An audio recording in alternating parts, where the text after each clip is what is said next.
Hey, it's Michael. Welcome to the podcast. Today I'm talking about chasing discomfort for success. You've heard the phrase, no pain, no gain. That's what I'm talking about today. Talking about pain as an opportunity, talking about the relationship that people have to pain, and specifically the relationship that athletes have to pain. It's very unique, and I think you're going to really like this episode. It was inspired by a series on Netflix called Stutz. That's spelled S-T-U-T-Z. And it's about the psychotherapist in Hollywood. It's actually the actor Jonah Hill, his psychotherapist. And so I looked into Phil Stutz, is the guy's name. I looked into some of his work, and it really resonated with me because it's something I've been thinking about for quite a while, is a different relationship with pain, especially for athletes, and something that I've been experimenting with for the last couple of years. And so I'm really excited about today's episode because I think I have some great suggestions for you for as an athlete, and actually for a lot of people in general, is a different relationship with pain, a different way to look at it. And essentially what it is pain as an opportunity. So I'm not talking about useless pain like stubbing your toe or something like that, but I'm talking more about pain that will give you a greater gain in the future. So I think you kind of know what I'm talking about here. But let me just frame it with sort of three examples. One is what I call biological pain.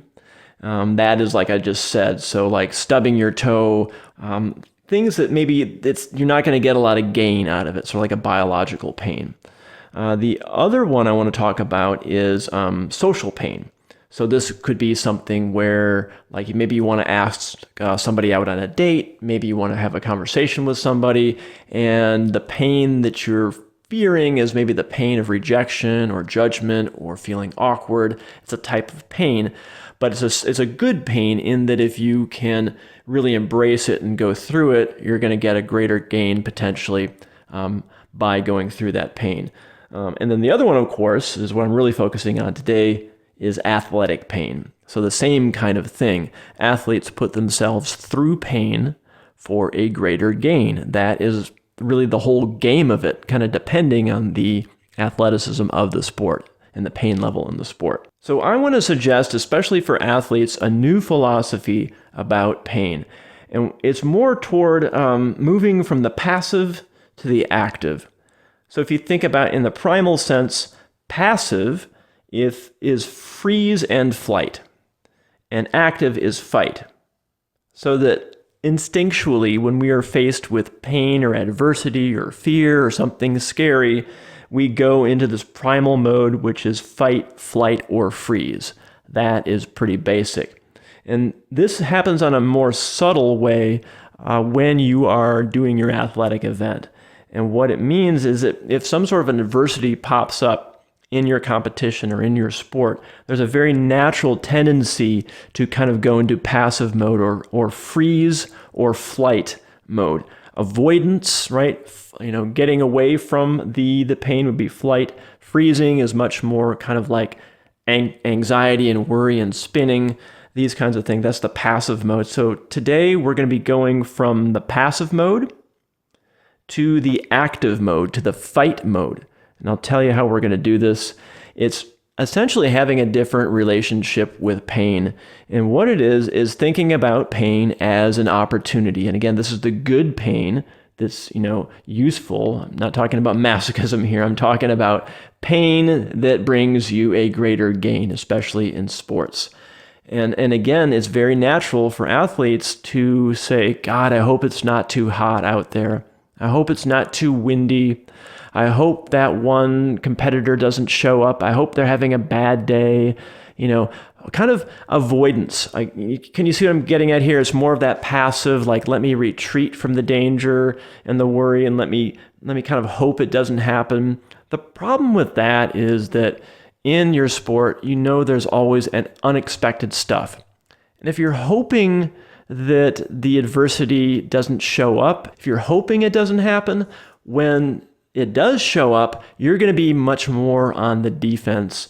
And what you want to do is prime yourself for the offense. You want to actually hope that your competitor shows up strong because you're going to teach them a lesson. You're going to actually hope that is windy in that bike race, because you're going to go to the gutter and you're going to make sure everyone feels the pain and suffering because you're ready for it.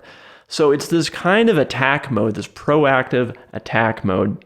And I think the best way to illustrate this is with a personal story. I like to do this on my podcast, give you some personal nuggets, because I think it can convey kind of in real time how, especially how this pain as an opportunity or chasing discomfort works.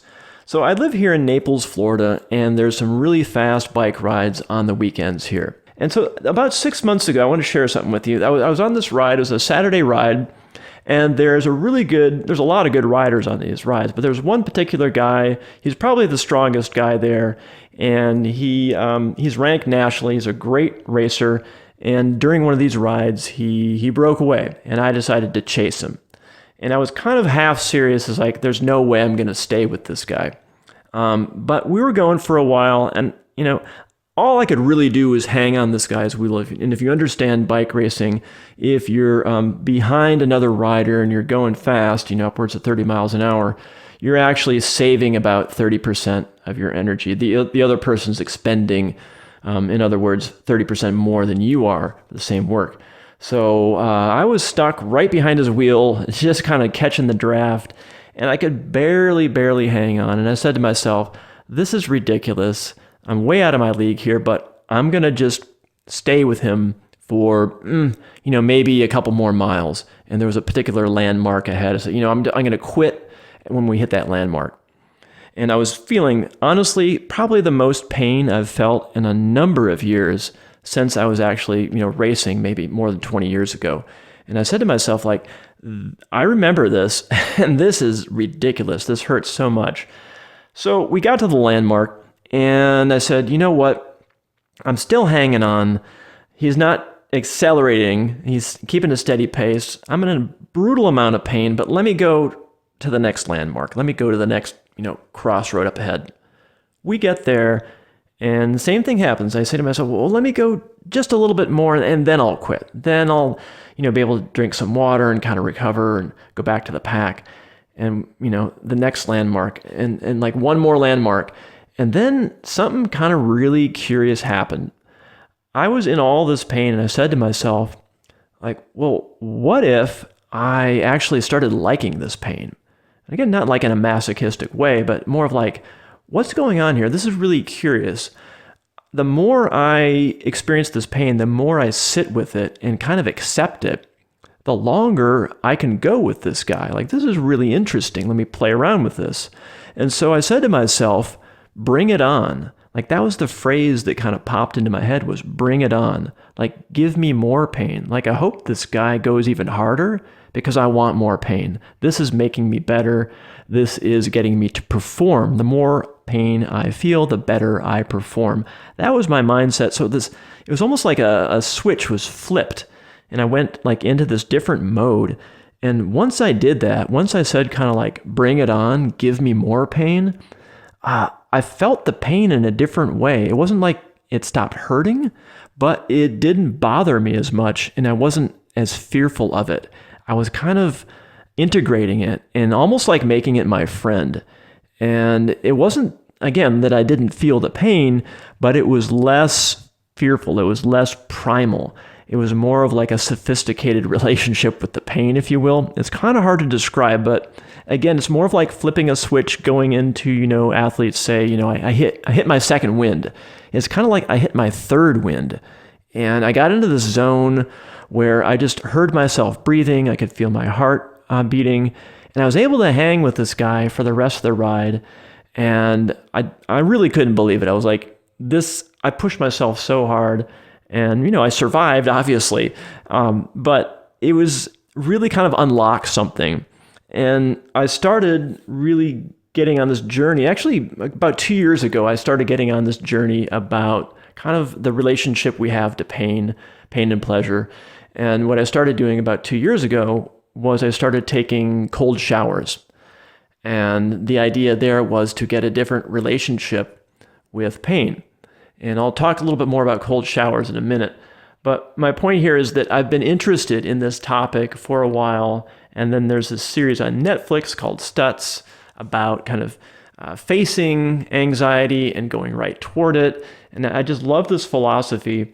And so I want to give you guys some experiments, some homework, if you will. Because I think sometimes the best way for people to apply what I'm talking about is to give them some actual activities to play around with. I mean, I could talk about this for a while. You could think about how interesting this is and never do anything about it. So I want to give you some homework, and I think it's really going to help. But before I do that, I want to give a disclaimer, right? Because we live in a litigious society. But I'm not a doctor. If you haven't exercised in a while, or even if you have, can make sure your doctor says this is cool, what I'm about to tell you, okay? That's what I'm going to say here. It's not super extreme, but nevertheless, if you have like some physical ailments, you may not want to try this, okay? Or even if you're healthy, you might want to get it checked out with your doctor first. All right, here it is. Not that big of a deal, but wall squats. Have you ever heard of wall squats? Wall squats are this thing where you you actually put your back up against a wall and you slide down as if there was an imaginary chair underneath you, but there is no chair. So you're essentially sitting against the wall with your thighs, the top of your legs, parallel to the ground, like exactly parallel, and from the knees down, your calves are perpendicular to the ground. So it looks like this sort of right angle, and you're sitting in an imaginary chair. And people do this in the gym. You might see people doing this in the gym. This is a great way to practice exactly what I'm talking about having a different relationship with pain. And it's a way to do it in a controlled environment where you're not going to hurt yourself. Hopefully not, right?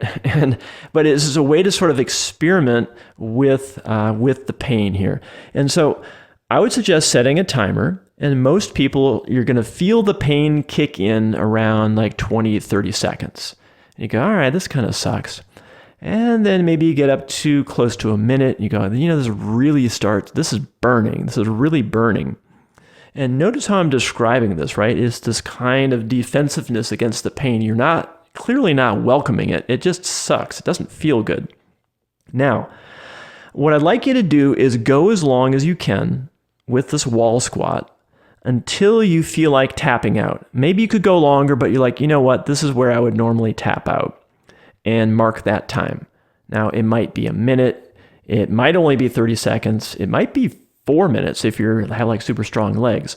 But the point is, when you feel like tapping out mentally, I want you to tap out and mark the time. Okay. Now give yourself a little bit of a rest, maybe drink some water, come back and do it again. And this time, apply the mentality of, I hope it hurts even more. I know that the more it hurts, the more performance I'm going to get, the longer I'm going to go, the more it hurts. This is going to build character. It's going to build strength. I'm the kind of person who takes on challenges, and I want more of this. And every time the pain waves hit me, I say to myself, come on, bring it on. That all you got? Is that all you got? Give me more. Give me more pain. So try this, and I almost guarantee you, your second round, you're going to get to that point where you feel like tapping out the time that you recorded, and you're going to go, no problem. And you're going to go past it. And then there's going to be another point where you're going to want to tap out, right? You're going to hit like that second wave, right? And maybe then you'll tap out, maybe you won't. But the point is, you can start doing these wall squats as a way to play around with your relationship with pain so that you can break through some of these walls, okay? The next thing I have for you is, like I suggested earlier, is the cold showers. Okay, the first time I tried this, I think I literally screamed out loud in the shower because you generally getting hit with cold water in the shower is kind of a shocking thing. And that's why I said, you might want to ask your doctor about this if you have heart conditions or whatever. But try it, okay? If you're generally, you got the go-ahead from your doctor and you're in good health, like try the cold shower. It's incredibly powerful. And again, you go into it. The first time you do it, honestly, is just about survival. You're going to be screaming and you're going to be like flinching, right? But after about a week of doing this, you're going to get accustomed to the cold water to the extent that you're going to be able to apply this new chasing discomfort, pain is an opportunity kind of attitude. And what happens after about a week, you're going to be able to go like chest first right into this cold water shower. And you can even say out loud, you can say, bring it on, let's go. I love cold water. I love pain. This is really good for my body. And you let it just hit you, and you turn around, let it hit your back. Like, you don't tippy toe into it. Like, I love pain. This is amazing. And I've been doing this, I'm telling you, for the last 2 years. And if I don't do it, if I skip it, I notice kind of my mental sharpness going down. So I'd love you to try this and play around with your relationship with pain. The third sort of homework assignment I'd like you to try, if you want, is social pain, right? Now, sometimes this can be like the scariest thing because it provokes anxiety. My challenge to you is to have a conversation with somebody that you don't normally talk to. So it could be a coworker, it could be, one of your teammates, it could be anybody. And the challenge is to just dive in, again, like into this cold water or in the wall squat. And all you do is just simply have a conversation with them. And you can say, hey, how was your weekend? How you doing? Haven't talked to you in a while. Hey, nice shoes or whatever it is, right? You make some small talk, but you literally target somebody that maybe you don't feel really comfortable with, you don't have a natural affinity with. And it's this type of training in the sociological realm to get you used to get you actually craving discomfort. And then after the conversation, it might be good, might be bad, might be awkward, doesn't really matter, but you're going to notice a different feeling after you have this conversation, and it's going to feel liberating. You're like, wow, I just did that. Like, that was kind of cool. Maybe I'll do that more, because again, it's the short-term pain for a possible greater gain. Okay. So I want to leave you with a couple more tricks here, and I call these mantras. Mantras are very short phrases, sort of like linguistic keys to anchor you or to trigger you. And I'll give you one of them, and this one that I used on this particular bike ride I told you about is bring it on. 3 words, bring it on. It's kind of like taunting, like another fighter if you're in a boxing ring, but you're kind of taunting pain.